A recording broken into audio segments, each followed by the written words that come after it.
Welcome and thank you for joining us for today's webinar, Countering School Pushout and the Criminalization of Girls of Color.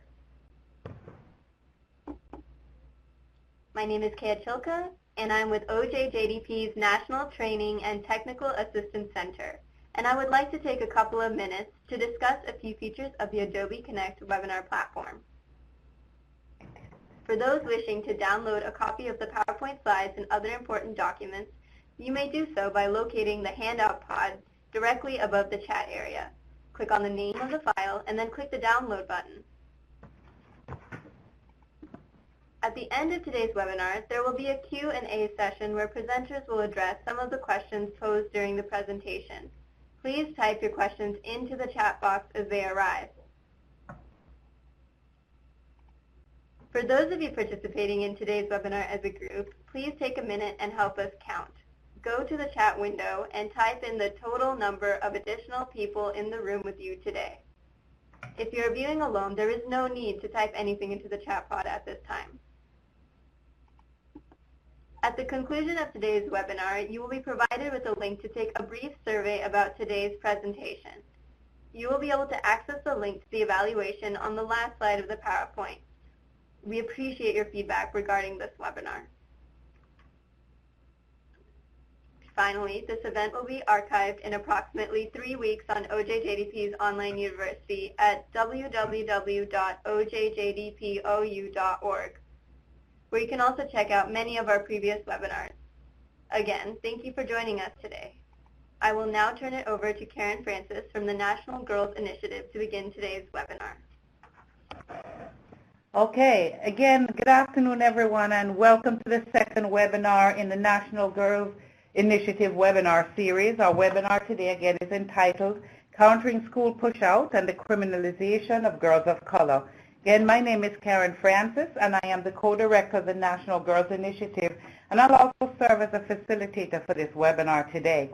So before I introduce our presenter this afternoon, I'd like us to take just a minute or so to tell you about the National Girls Initiative. So the American Institutes for Research, in partnership with the National Criminalization Foundation, operate the OJJDP National Girls Initiative and collaborate to provide training and technical assistance to the field.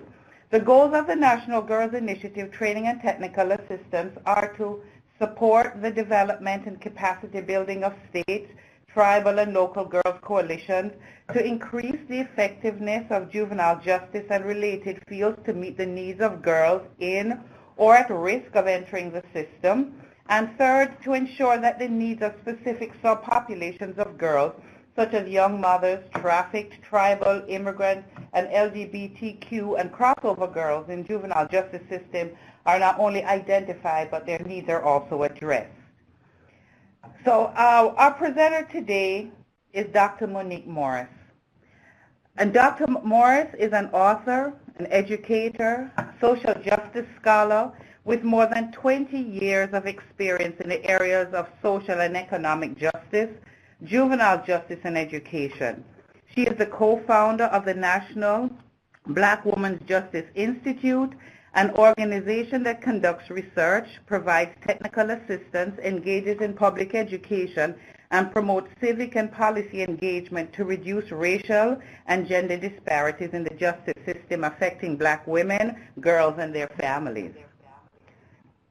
Dr. Morris has served as a lecturer for the St. Mary's College of California and taught at the University of San Francisco and California State University, Sacramento. She is the author of several book chapters and other publications, including Pushout, the Criminalization of Black Girls in Schools, released just this year. She's also the author of Black Stats, African Americans by the Numbers in the 21st Century, and Too Beautiful for Words, a novel. So our webinar this afternoon with Dr. Morris, we've established just a number of objectives. So I'll just take a few minutes to go through those.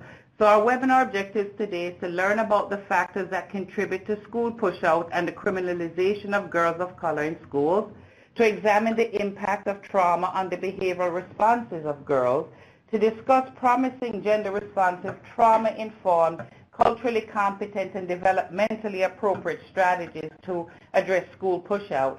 And, you know, we also answer questions about school pushout and provide actionable strategies to improve responses to girls at risk of school pushout. So without further ado, Dr. Morris, I turn it over to you. Thank you very much, Karen, and thanks to all of you who are joining and who have already joined in this conversation. I'm very excited to share with you some of this information related to how we might better respond to the conditions of girls of color in schools, and spend some time for the next hour or so really talking through some of these issues that I hope will facilitate and spark local conversations about strategies and practices that can improve the educational trajectory of our girls. Let's start. Jump to the next slide, please.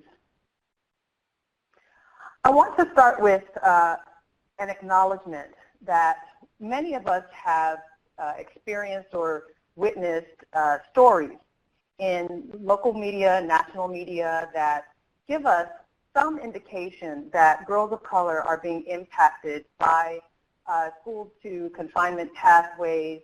And often when we engage in these or we see these incidents, we see them as the most egregious cases. And I want to start here because when we look at these incidents that have occurred in Texas and Florida and South Carolina and California, and others that are not pictured here that are occurring in other jurisdictions around the country, we often see this as a reflection of what's happening to all of our girls and as a way to symbolize the nature of the problem.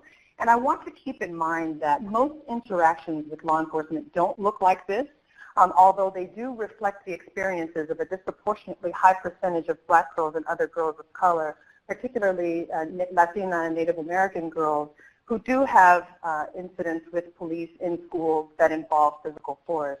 But I titled this slide, "What Do We See?" because often when I engage in conversations with individuals about what they're seeing, there's a discussion about these conditions that is often about the girl. I see a girl misbehaving. I see girls behaving badly. I see a girl being punished for something she must have done. And these are filled with assumptions about the activities and actions and appropriate responses to the needs of girls. But I also want to start with this slide because I want to acknowledge that this is part of a continuum of practices and conditions that place girls of color at increased risk of school pushout. Next slide. So I'm sure most of you acknowledge that I did not use the term school to prison pipeline. I used the phrase school to confinement pathways. And I do that to acknowledge a couple of things. One, education is a critical protective factor against contact with the criminal and juvenile legal system. And it's really important for us to start with that basic understanding and assumption.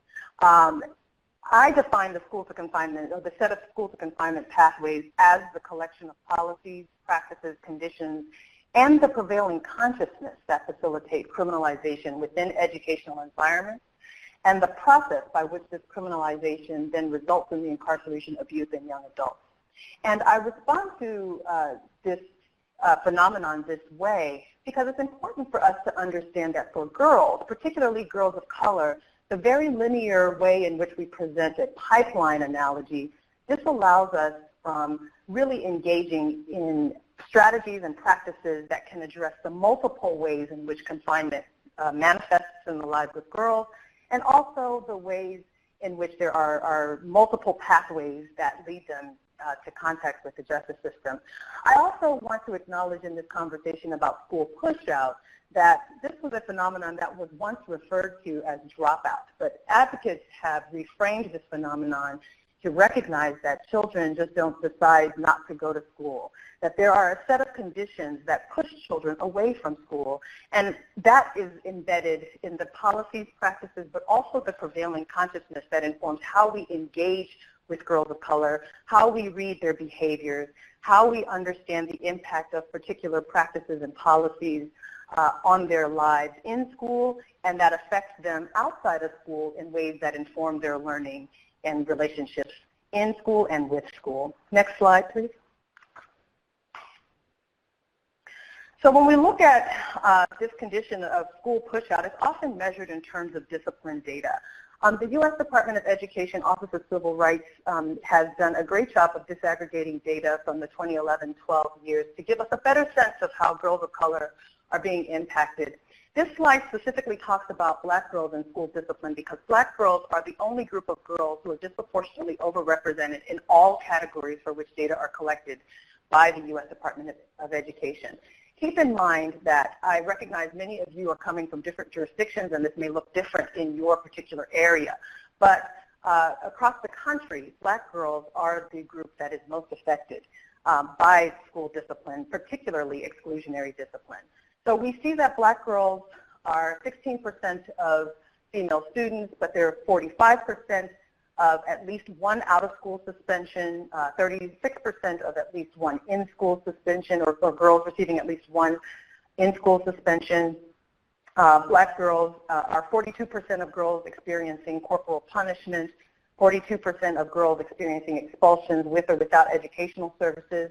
I want to note here that actually, at 32%, Latinas with and without disability have the highest rate of expulsions under zero tolerance policies. So they're uniquely impacted by zero tolerance policies. 31% of black girls are 31% of girls referred to law enforcement and 34% of girls arrested on campus. And I share these statistics just to engage us in a conversation about, what are we talking about when we say that black girls are disproportionately impacted by this phenomenon and that other girls of color are also uniquely impacted. I think it's important for us to examine what's going on behind these numbers, right? Asking the question, how and why? Next slide, please. So I share with you these headlines from papers across the country that show the type of incidents often associated with the use of exclusionary discipline. At the top, we see a girl who sued her district after being beaten and arrested for a classroom nap. There were students who have been threatened with suspension for wearing African head wraps during Black History Month. There was a girl who was arrested for an explosive science experiment, and were it not for the intervention of the science community, she might still be impacted by this. And we see a young girl. We see some of the most egregious cases, again, involving young children who have been handcuffed or arrested for having a classroom tantrum. And so some of the national headlines are beginning to engage in a question about, what are we doing here? What are the policies and practices? Why is this happening? And this is where I enter the conversation. It's really around how do we better understand the set of conditions that are facilitating school pushout for girls of color. So what I did was take a step back and engage in a study, a phenomenological, action-oriented study that centered the narratives and voices of girls of color who identify primarily as Black, but understanding that Black is a large umbrella term that is not the same as African American. And so many of the girls engaged in the study were Black Latina, were Afro-Caribbean and African, as well as African American. So I want to share some of those narratives with you and talk about it in the context of some other work that I've been doing that also involves the narratives of other girls of color. Next slide, please. So I want to start with this narrative from Mia, which I chronicle in the book Pushout, but I want to talk about it in the context of some of the other ways that we have come to understand what's happening with the girls. And so I'm going to start with her words and then spend a little time talking about what this has meant and how we can understand her words in the context of school pushout. She says, us Black girls, like, if we don't get it, we're going to tell you. If we don't feel it's right, we're going to tell you. Where everybody else want to be quiet, it's like, no, we're going to speak up. We're going to speak what's on our mind. And Mia was a 13-year-old Black Latina who I met in a detention facility. And I share her words because it's important for us to understand in our engagement with girls of color who are experiencing school pushout, we have this way of referencing their attitude as being something negative. But in my work, it's really more of an open inquiry and a way for us to deconstruct how they are engaging with institutions and how they are engaging with adults. So one thing to understand is that for Black girls, again, who are disproportionately overrepresented along the discipline continuum, there are caricatures about their identity. And that prevents us from seeing what's going on in the lives of girls. And it prevents us from understanding what is specifically placing them at risk of school pushout. The caricatures that inform this misrepresentation or misunderstanding of their identity is largely aligned with deep-seated ideas about Black femininity. Latinas experience this as well as being perceived as loud or sassy or defiant in ways that are inconsistent with their lived experiences, but that really inform how the adults engage and read their behaviors. I see that we have lost video, and so I think there is an upload in progress, but I want to continue talking, recognizing that when the video reappears, we may have to move forward because I want to move forward and make sure that we have an opportunity to take questions. So I don't want to pause yet. So the next narrative I want to engage us in, or help us, those that help us walk through this construction of identity and what it looks like for girls of color who are experiencing school pushout, is to share with you the story of Diamond. And while we have a really great report now available to us called the Sexual Abuse to Prison Pipeline, there has been very little interrogation of the centrality of sexual victimization and trauma in the lives of girls who are disproportionately impacted by school pushout. So if we could advance to the slide that starts with Diamond, thank you. I want to understand, or I want us to better understand how to take a look at some of the girls' experiences who are or who have been impacted by that form of sexual victimization. Diamond was a 15-year-old girl who was in a relationship with a much older man. And she refers to herself as a prostitute, though we now understand that there is no such thing as a child prostitute.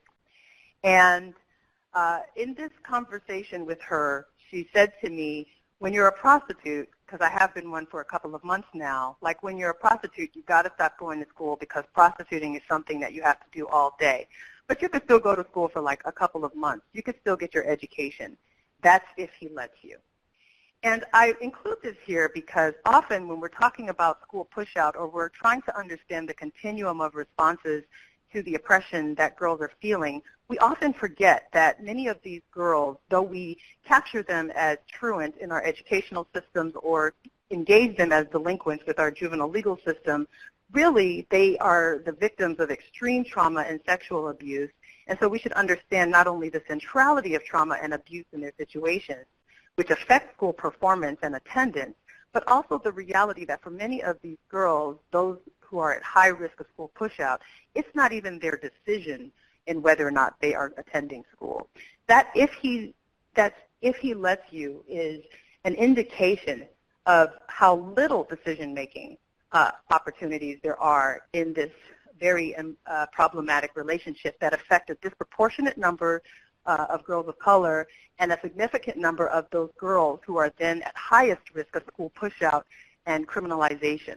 One thing to understand when we're mapping this continuum is to understand that for some kids it does look, again, like the very the framework that we're used to engaging around contact with law enforcement or contact with a school resource officer or contact in the classroom or on the school grounds with someone who is a sworn officer that leads directly to a citation or that leads directly to their contact with the criminal legal system.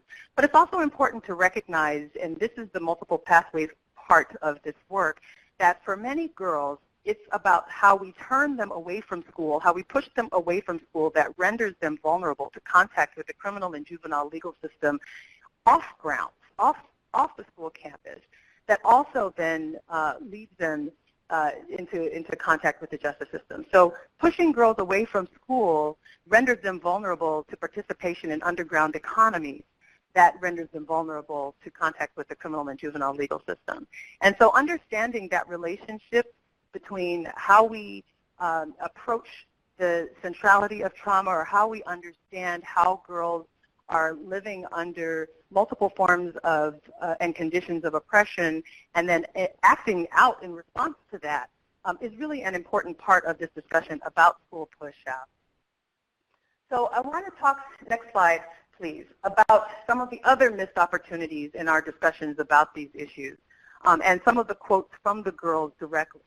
So Paris is a girl who was transitioning from male to female in high school, and she was the victim of bullying, and she speaks repeatedly of having to defend herself because the administrators in her school told her that she was a distraction. And this kind of discrimination and differential treatment is something that many trans girls and other girls who identify as genderqueer or who present in ways that are not aligned with dominant ideas about femininity or feminine expression really share and engage in this conversation, where they are told not to come to school, or they are told that they cannot be in spaces because of their appearances and because of who they are. And that's something for us to map as we engage in these conversations. Not just that it's an inappropriate response in any setting, but also the extent to which that might be a trigger for some of their other traumatic experiences, and certainly have an impact on whether or not they're able to move forward with their educational lives and pathways. And I also want to share this quote from Deja, who was a girl who says, you know, why do I have to get sent home for wearing shorts? And she just had on, had shorts on, and she's way thicker than me. And this is from a black girl who was discussing the differential enforcement of school dress codes. Dress codes are highly problematic for girls, and they often impact whether a girl is sent home or whether she is able to engage in the daily activities at school. It's important for us to understand, though, that for many black girls, they feel a differential enforcement of those school dress code policies in ways that facilitate a policing of their bodies, a judgment assigned to the way that their bodies look, where many of the girls describe having a different body type that might make, a certain pair of shorts look small, or that might make a certain tank top feel as if it's inappropriate for school.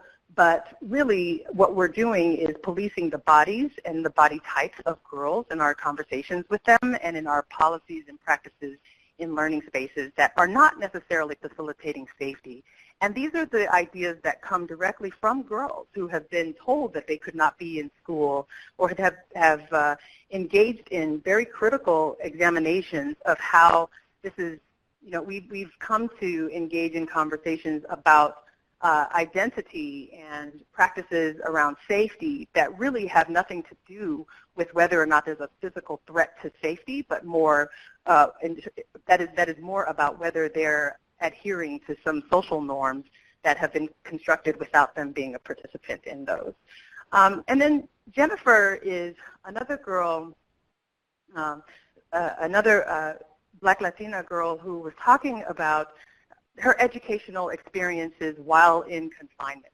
And again, when we talk about school to confinement pathways, that's a way for us to understand that for many girls, their educational experience and continuum involves educational facilities and institutions that are also in correctional facilities.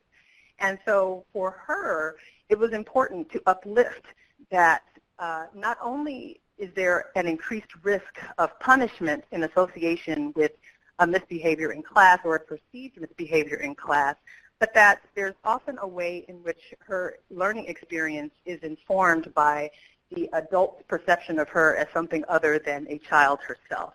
So she says, we're inmates, but we're still kids. And this is her way of uplifting that in confinement, some of the punitive responses to the questioning or the reflection of critical thinking that facilitates school push-out outside of school is exacerbated when girls are actually in confinement as well. And all of these reflect the prevailing consciousness, or the idea that accepts the idea that, or accepts the notion that Gloria Latson-Billings identifies as permission to fail, where there's a lowered expectation and acceptance that they don't belong, and a way in which we then enforce these ideas in the lives of children. Next slide, please. So I offer all of that because, and that's a very quick way to walk through some of the very complex narratives associated with the lives of these girls and the information that they have been sharing with me and with others. But I want to recognize that how we respond to these conditions is not totally out of our reach. It's not something that we can't do. It's not something that has to be informed by punishment. It's something that can also be informed by healing and restoration. And so in order to do that, we have to understand that these incidents that occur that impact whether or not girls continue with school are often about their responses to trauma. And so, we, as a nation, we're beginning to explore the development of what we call trauma-sensitive or trauma-responsive learning environments. And so I wanted to spend a little time talking through key considerations for educators, education, and justice policymakers, and others who are seeking to interrupt school-to-confinement pathways for girls. And I want to start with this definition of what trauma is, so we're all on the same page, or at least you understand where I'm coming from in this conversation.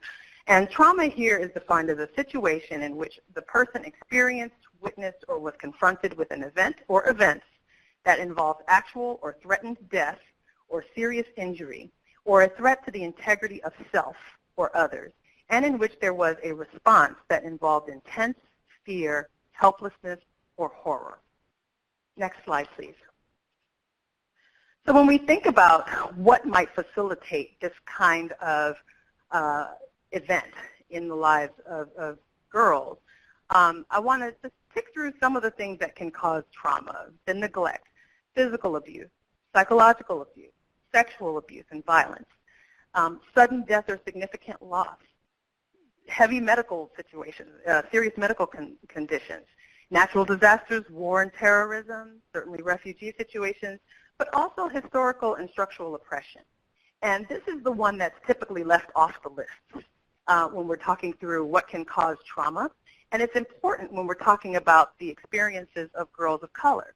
Girls who have, in many ways through society, been asked to define their identity primarily by their racial identity, and who are responded to by many systems according to their racial identity, but who are actually engaging with systems and structures through various identities, various intersecting identities, those that affect how they are understood and how their behaviors are understood, and those that they internalize as being a part of their identity. So all of the pieces that I was talking about earlier around these ideas about permission to fail, the experiences with schools, the ways in which many of their behaviors are read as defiant and loud and sassy, or they are seen as disruptive. A lot of that is about the historical and structural oppression that aligns with much of the consciousness and the way that they associate their own well-being in the context of their learning environments. And so it's important for us to acknowledge that when we're talking about trauma. This is something that's emerging in robust ways in First Nations and indigenous populations and communities, but also in communities of African descent where individuals are starting to deconstruct.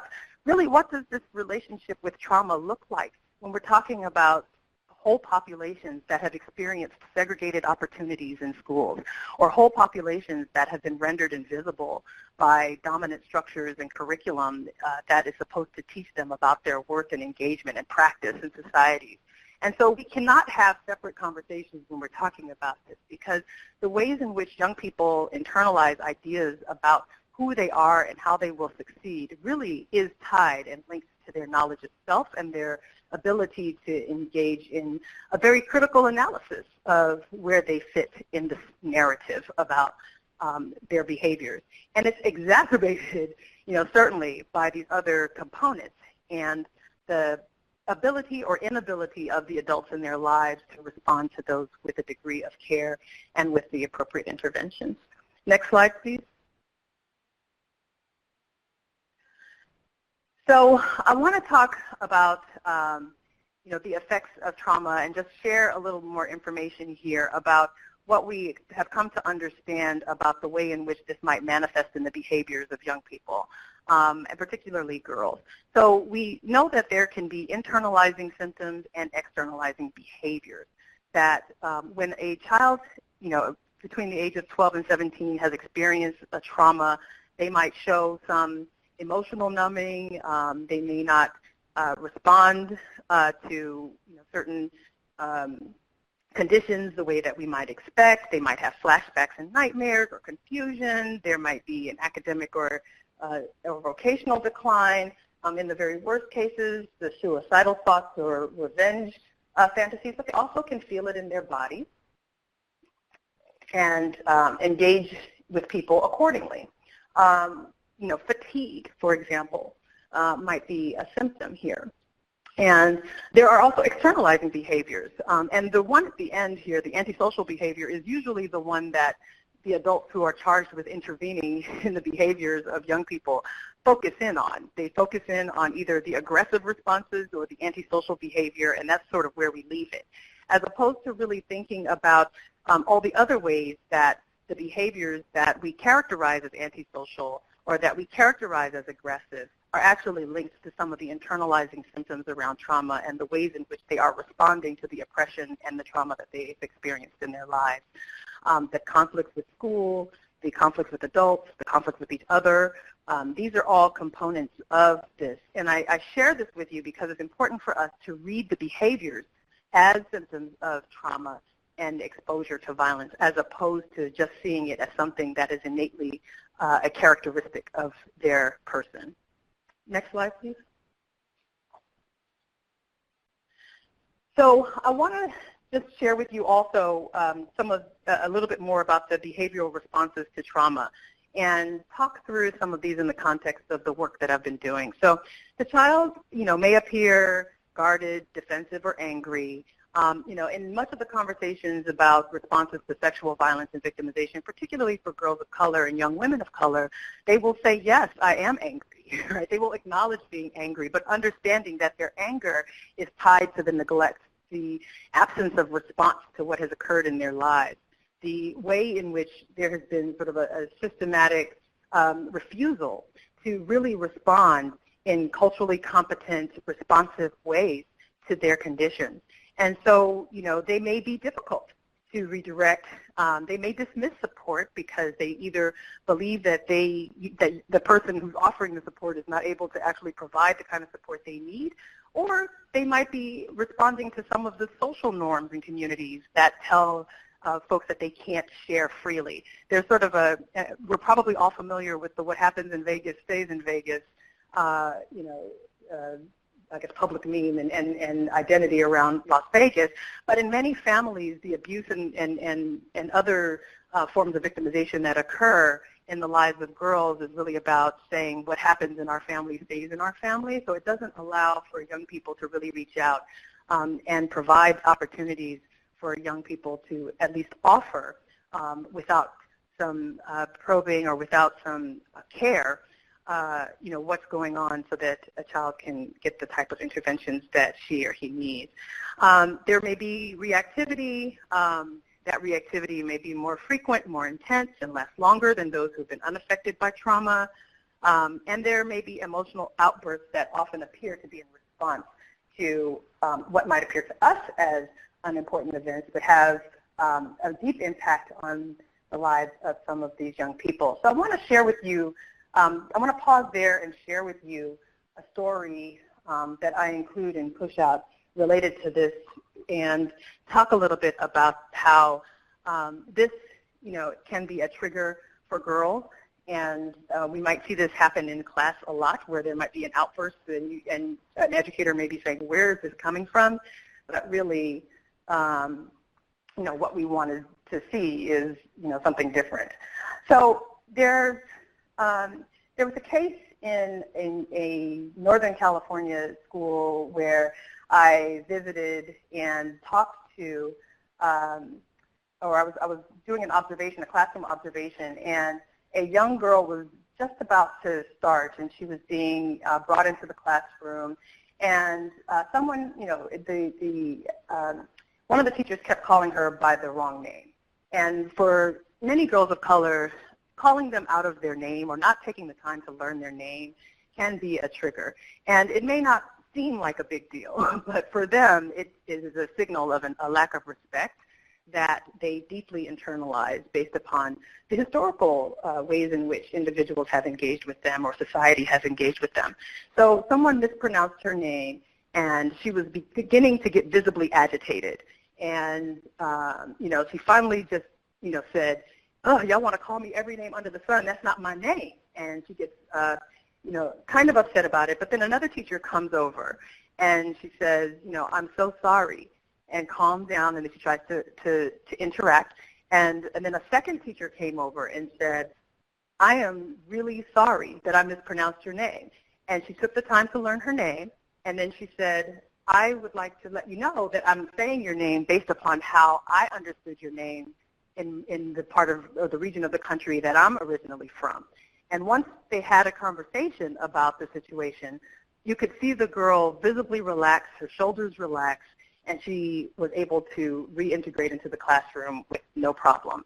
And to me, that was a simple situation that demonstrated how, with some care and some clear communication, the teachers were able to intervene and get her to calm down and get her to understand that this was not an intentional affront to her family or to her identity or an intentional way to show a lack of respect and engagement around her identity, but really to get her to understand that she was important, her presence in the classroom was important, and that they were willing to accept where they had gone wrong and communicate where they had gone wrong as a part of rebuilding the relationship and repairing it. So I just want to give that quick example because we talk about these responses to trauma as if, sometimes we list them and we don't give examples of how we might respond to them. So I just wanted to pause there and share that. Next slide, please.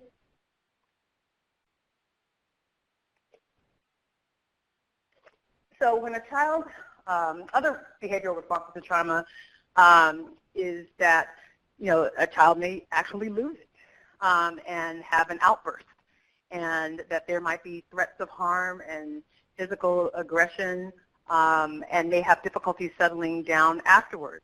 And in these cases where there has been this large outburst, it's important to read these outbursts not just as the child themselves being dismissed as problematic, but to understand its relationship to trauma.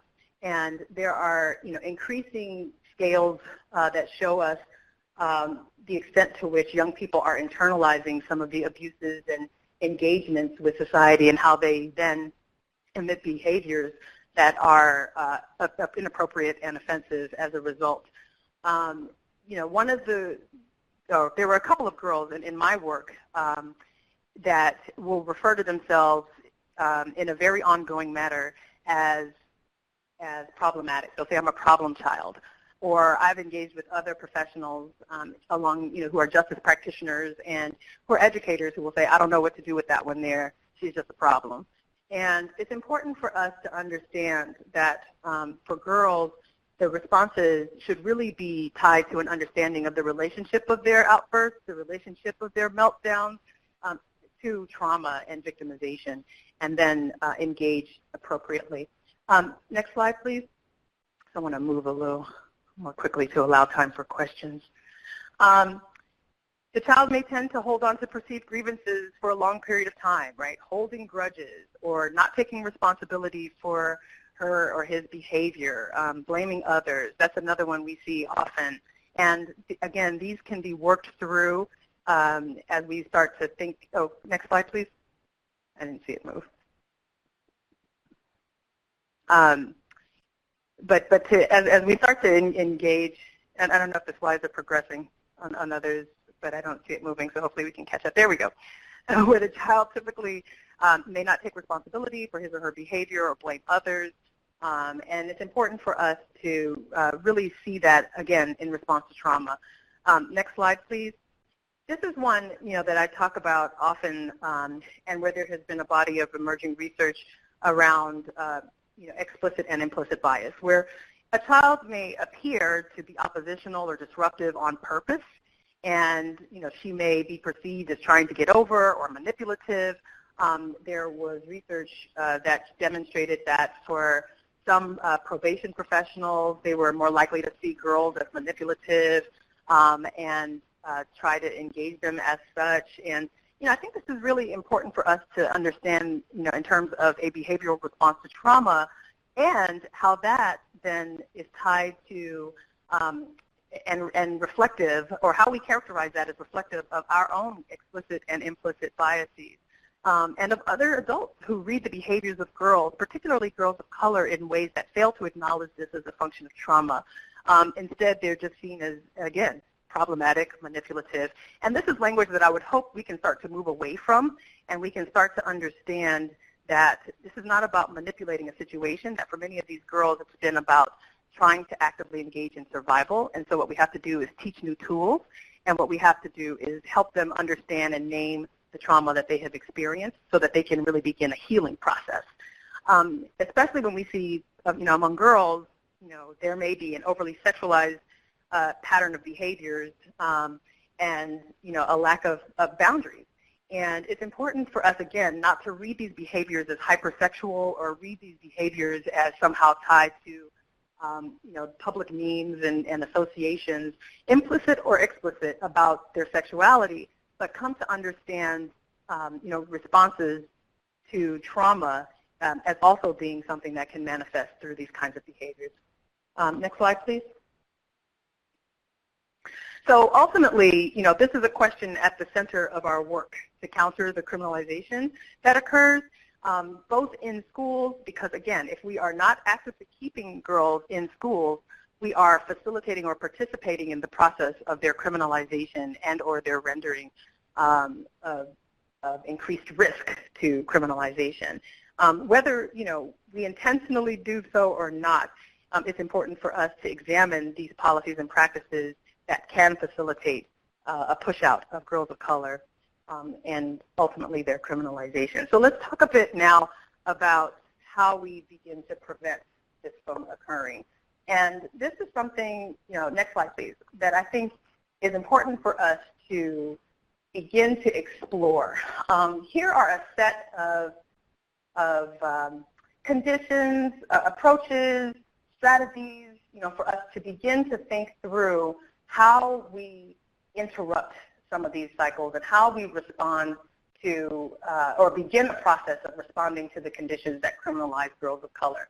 And I spent time talking about trauma because, again, it's related to how we come to understand and deconstruct practices and behaviors that are occurring in schools that under zero tolerance policies and under some of our self-imposed zero tolerance policies or punitive responses to girls that really need some revision. So I want to start at the top and I'll work my way down. When I'm talking, one of the things that needs to be in place to prevent school push-out is a stronger race-conscious gender analysis. And, sometimes, when I say that, it feels like an academic concept, but really it's not. Rarely is there a reflection upon the extent to which our reactions to girls' behaviors are rooted in whether they're being good girls or whether they're actually presenting a harm or threat to the safety of those around them. And so what we've got to understand is how, and what we've got to consider is how expressions of the femininity of girls of color, how they talk, how they dress, how they wear their hair, are often pathologized by school rules. And that is related to, one that occurs later on down the list around understanding and examining the impact of dress codes. But it's really important for us to understand that girls with intersecting identities are not only responding to conditions based upon race or gender. They're responding to these policies and practices based on both, and so and more. And so it's important to recognize that in our discussions about building out gender responsive programming, either through justice practitioners and partners in this work, and also through educators, that we're really understanding that the gender responsiveness also needs to be race conscious and culturally competent. The second piece that I offer is that we should begin to replace our respectability politics with actual respect. So if we recognize that racialized gender stereotypes about women of color shape how, and girls of color shape how they're interacting with the world and how the world interacts with them, that schools have to look beyond whether girls are wearing appropriate clothing according to a very narrowly defined construct, or looking at whether their pants are too tight, quote unquote, or their crop tops are too short, or whether their hair is somehow deemed unacceptable for the school environment. There are opportunities to teach young people how to dress professionally for certain events without policing and pushing them out of school because of how we've chosen to enforce these clothes on their bodies. And the crisis that I frame as a crisis of criminalization in schools is an opportunity for us to focus on the policy systems and institutions, the structures that place girls at risk of exploitation in the private and public domain. And so, we can begin to look at how we actually engage with girls, how we learn their name, how we teach them how to engage with adults by modeling that behavior, how we examine our own inability to allow young people a freedom to fully express and engage in critical examinations around patriarchy and sexism that are not currently there when we are spending so much time determining whether the straps are a spaghetti strap or whether two fingers can fit on the shoulders of the girl's clothes. And we're placing an emphasis more on how they look in schools as opposed to how they are actually learning in schools. And so that requires, in my opinion, a strong revisit and revision. The third area here is a centered response to victimization and trauma, and that's where we spent most of our time today, is to understand that girls of color, women of color, they're bearing scars that are both visible and invisible. And we know from the rates of victimization that occur in communities of color, particularly among Blacks, Native American, and Latino women and girls, that they are experiencing abuse and exploitation at high rates that require us to understand and deconstruct in various ways how it's impacting our consciousness and our responses to them. At the center of our engagement with girls of color has to be a strong anti-victimization narrative. And we have to engage our schools as partners in this discussion. I think we're beginning to have these kinds of conversations in various justice domains, particularly in girls' courts or other specialized courts that are designed to respond to the centrality of trauma, or at least consider the centrality of trauma in the lives of girls who are in contact with the juvenile and criminal legal system. But it's also got to be a stronger part of our effort to repair the relationships between girls of color and schools. We certainly need to prevent and disallow the permission to fail. And in order to do that, educators and other partners in this work to counter the criminalization of girls in schools need to take a look and unpack the unconscious bias or the unconscious decision-making processes that are defining or helping us understand how we construct relationships and really begin to co-construct opportunities for there to be a real examination and a real implementation of safety. We tend to talk about safety in schools as if it's something that has to be implemented. And in my work, I argue that safety is something that has to be co-constructed with the population impacted by the policies and practices. So there has to be some way in which teachers, administrators, along with their justice partners, along with those in the concerned community, are able to engage in conversations together about what they need to be safe in schools. Because it may not look like more police in schools. It may not look like metal detectors in schools.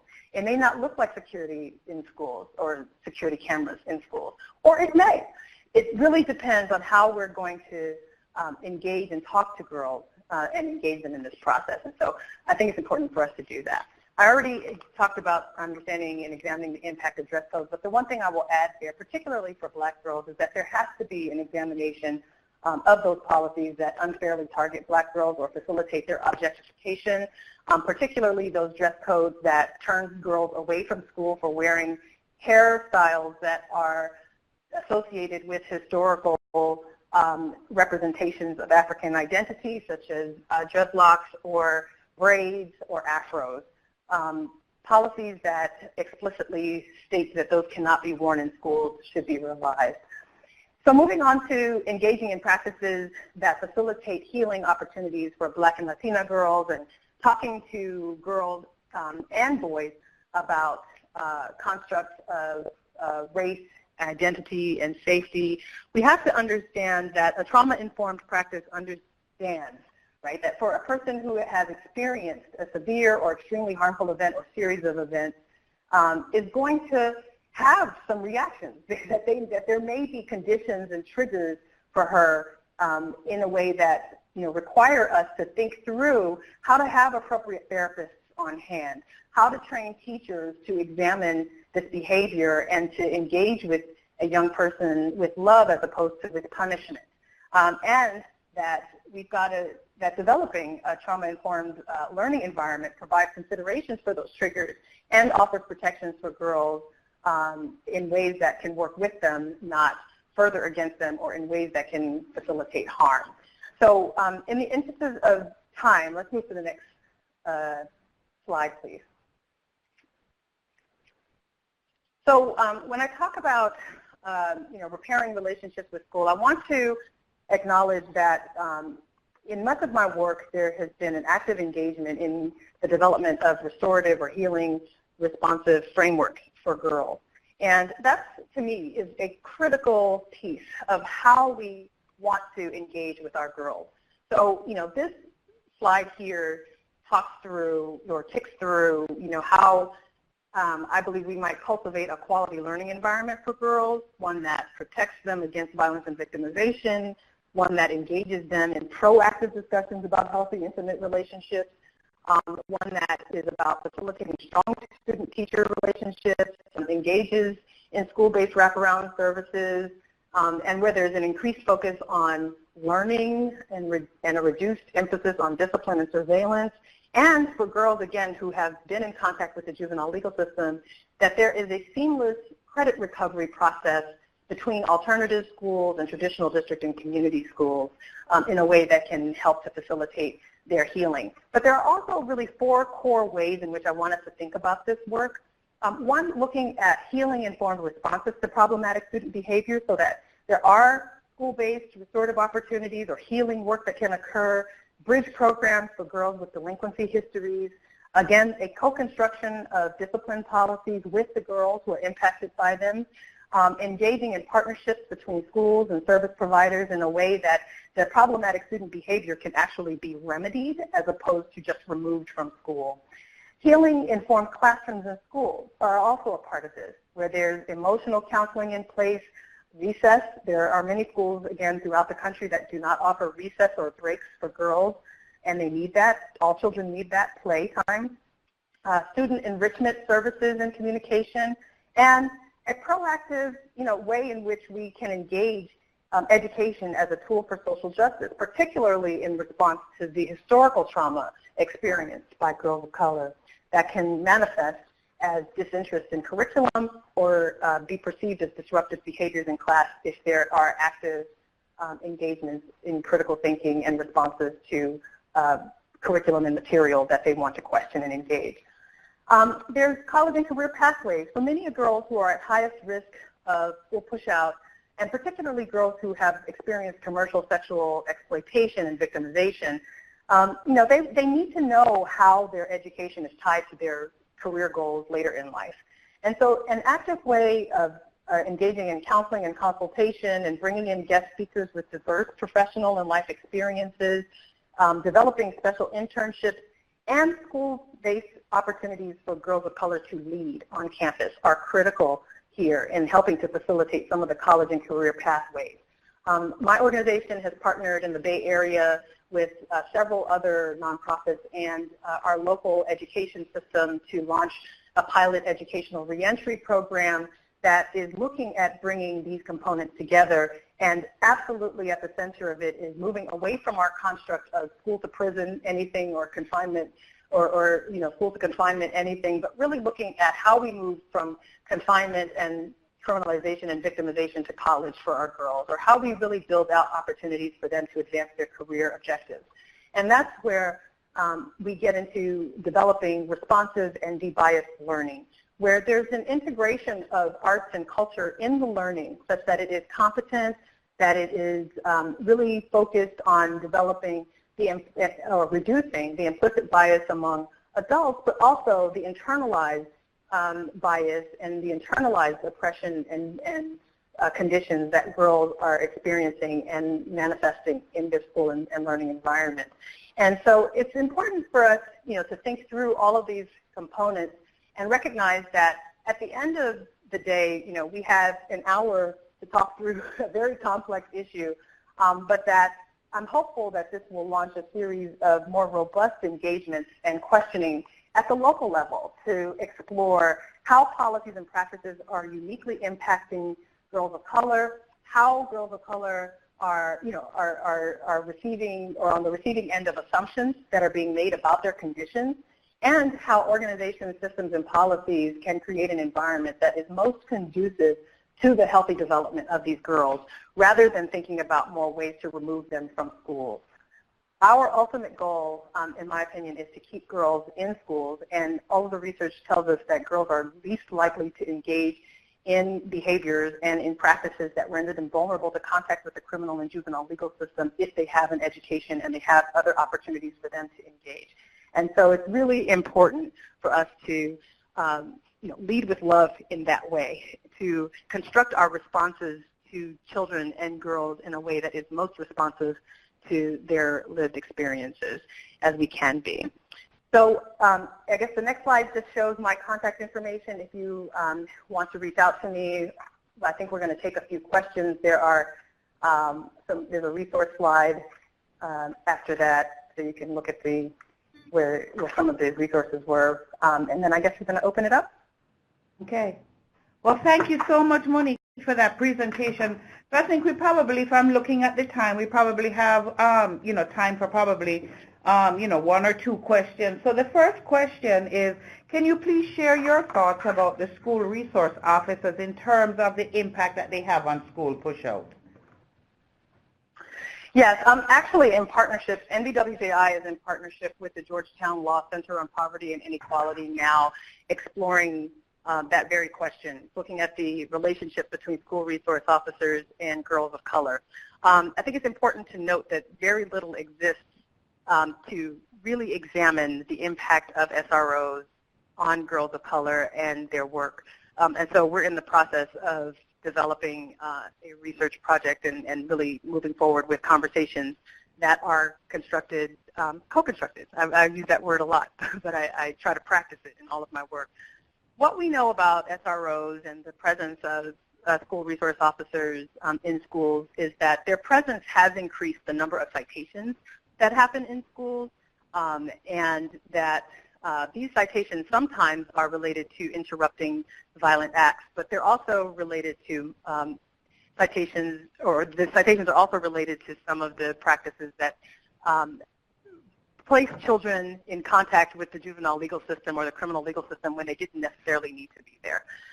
What we're learning in our work, and this is all very preliminary, is that many school resource officers are asked to enforce policies that are school-based rules, not violations of law. And so it's important for us to think about how we construct an understanding of safety and how we can co-construct systems of safety, and how we bring educators into conversations about what the role of the school resource officer is, and to engage in training that provides them with the appropriate tools so that when they engage with girls or they engage with boys, that they're doing it with a certain degree of base knowledge and not responding to conditions based upon their own biases. There's a lot of discretion that takes place. There's this interesting way in which there's a presence, a coexistence of individuals in schools that have extreme discretionary decision-making power over whether a child is in contact with the juvenile legal system, and educators on the other end who do not have discretionary decision-making power under zero tolerance policies. And so it's an important conversation to have, and my only response to that, my responsible response to that is to say that that's a work in progress and is at the center of our research. Thank you, Monique.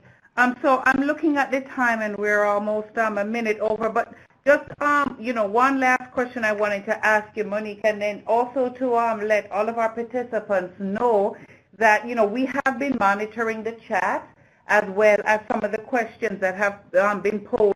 And so what we will do is to take all of these questions, have, responses crafted, developed, and then we'll have those, the Q&A sheet then posted on the NTTAC online university, on or around the same time that the web, the PowerPoint slides for this presentation and is also posted. So, all is not lost. You can continue to submit your questions because we will definitely make sure that you do receive a response to the questions, all right?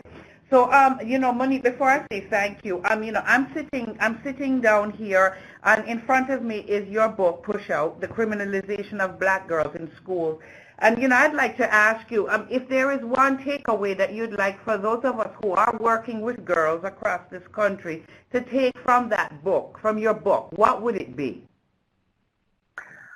I think it's important, if I had to say one takeaway, would be that there are no throwaway children, and that we have to acknowledge the centrality of trauma and victimization when trying to understand how systems converge to either facilitate their healing or participate in an exacerbation of their pain.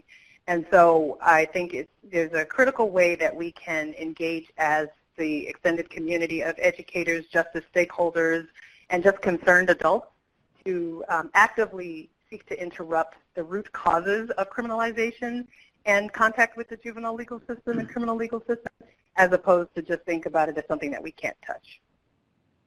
All right.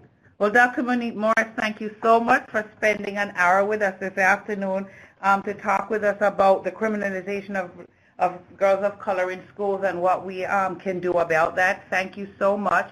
And Adam, I think at this point I will turn the webinar over to you for closeout. Thank you for joining us today. Now we would like you to please take 5 minutes to complete the feedback survey. This webinar will be archived on OJJDP's online university in approximately 3 weeks. For more information, contact OJJDP NTTAC or MGI. Here is the feedback survey link. Thank you again for joining us.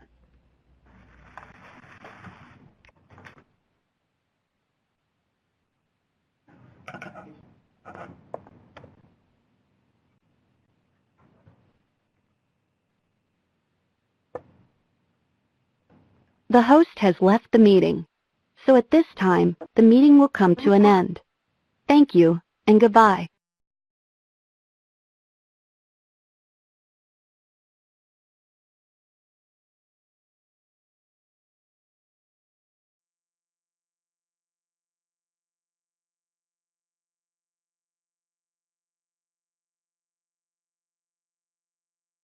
Please hold while I confirm your passcode. Thank you. Your passcode is confirmed. Everyone will hear music until the host joins the meeting.